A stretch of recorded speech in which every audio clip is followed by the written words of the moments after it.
বাঙালি খানায় সবাইকে স্বাগত জানাই। আপনারা তো অনেকভাবে ডিম রান্না করে খেয়েছেন, একবার আমার মতন করে সহজ পদ্ধতিতে আপনিও শিখে নিতে পারবেন ছোট ছোট টিপস সহ। তবে আমি আজকে এখানে কিভাবে এত তেল মশলা কম দিয়ে ডিমের ডালনা রান্না করলাম, চলুন সেটা একবার দেখে নেওয়া যাক ভিডিওর মাধ্যমে। আশা করছি আজকের ভিডিওটি ভালো লাগবে। সকল বন্ধুদের কাছে অনুরোধ করছি সম্পূর্ণ ভিডিওটি দেখার। তবে এমনভাবে ডিম রান্না করলে যে পছন্দ করে না সেও কিন্তু খেতে ভালোবাসবে, এতটাই সুস্বাদু হয়েছিল খেতে। এখানে আমি 7টা ডিম আগে থেকে সেদ্ধ করে খোসা পরিষ্কার করে নিয়েছি। ডিম সেদ্ধ করার পদ্ধতি আমার এই চ্যানেলে দেওয়া আছে, আপনাদের যদি পছন্দ হয় তাহলে চ্যানেলটি ঘুরে একবার দেখে নেবেন। আমি আগের থেকে বেশ কিছুটা আলু ভেজে রেখেছি। আমি আলুটা ভেজেছিলাম কিন্তু সাদা তেলে। আমি রান্নাটি করছি সর্ষের তেলে। হাফ চামচ হলুদ গুঁড়ো, হাফ চামচ লবণ, হাফ চামচ কাশ্মীরি লঙ্কার গুঁড়ো।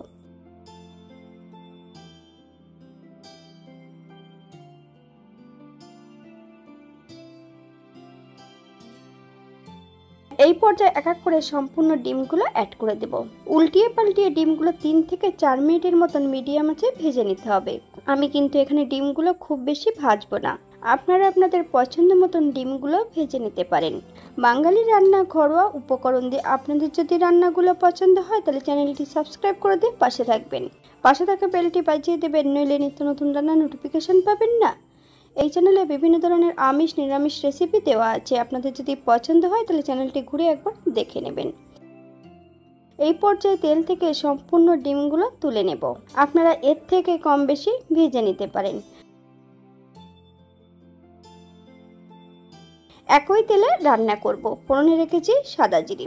ফোড়ন থেকে সুগন্ধ বেরোলে মিডিয়াম সাইজের একটা পেঁয়াজ বেশ সরু সরু করে কেটে নিয়ে অ্যাড করেছি। হাফ চামচ লবণ,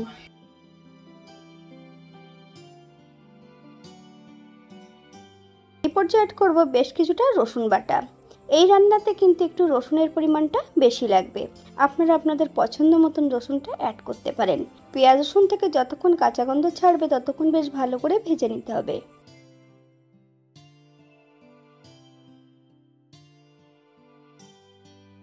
মিডিয়াম সাইজের একটা টমেটো বেশ ছোট ছোট টুকরো করে কেটে নিয়েছি, সম্পূর্ণ টমেটোটা অ্যাড করব। টমেটো থেকে যতক্ষণ কাঁচা গন্ধ ছাড়ছে ততক্ষণ বেশ ভালো করে ভেজে নিতে হবে।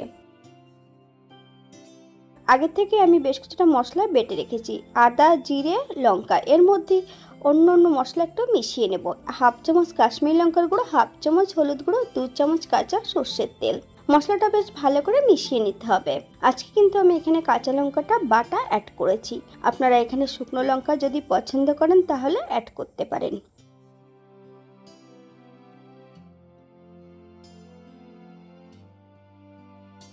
এই পর্যায়ে সম্পূর্ণ মশলাটা অ্যাড করব। মিডিয়াম আছে মশলাটা বেশ ভালো করে 2 থেকে 3 মিনিটের মতন ভেজে নিতে হবে।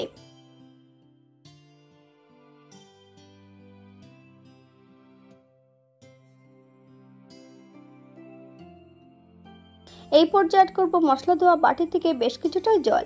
মশলা থেকে যতক্ষণ তেল না ছাড়ছে ততক্ষণ বেশ ভালো করে মশলাটা কষিয়ে নিতে হবে। হাফ চামচ লবণ, আপনার স্বাদ অনুসারে লবণটা অ্যাড করবেন। মশলা কষানোর মাঝপথে কিন্তু আমি আলুগুলো অ্যাড করে দিয়েছিলাম। মশলা সহ আলু দিয়ে কিন্তু বেশ ভালো করে কষিয়ে নিতে হবে।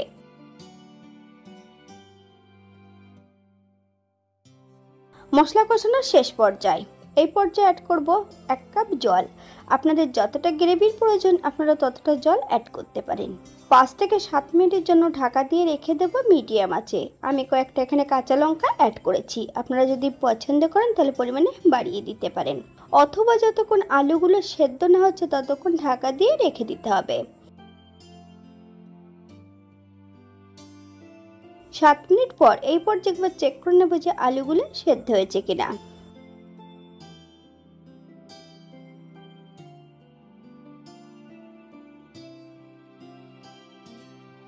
এক এক করে সম্পূর্ণ ডিমগুলো অ্যাড করতে হবে।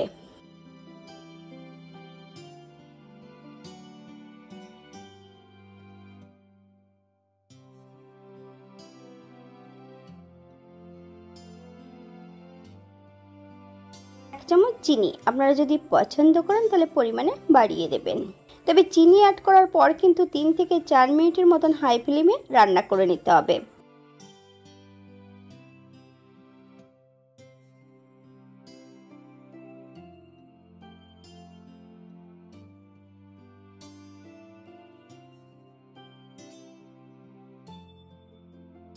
এই পর্যায়ে অ্যাড করব 1 চামচ ঘি। আপনারা যদি পছন্দ করেন তাহলে পরিমাণে বাড়িয়ে দিতে পারেন। গ্যাসের ফ্লেমটা অফ করে দিয়ে 5 মিনিটের জন্য স্ট্যান্ডিং টাইম দেব, তারপর সার্ভ করব।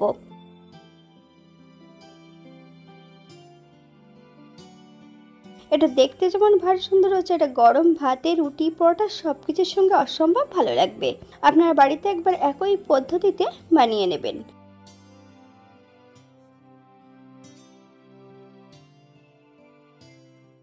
এখানে আমি যে মশলাগুলো অ্যাড করেছি, আপনারা আপনাদের পছন্দ মতন মশলাগুলো অ্যাড করতে পারেন।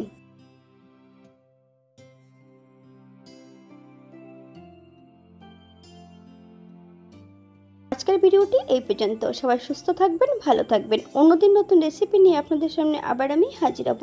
নতুন ও পুরনো সকল বন্ধুদের অসংখ্য ধন্যবাদ ভিডিওটি দেখার জন্য। হাতে যদি সময় থাকে তাহলে একটা লাইক, কমেন্ট, শেয়ার করবেন।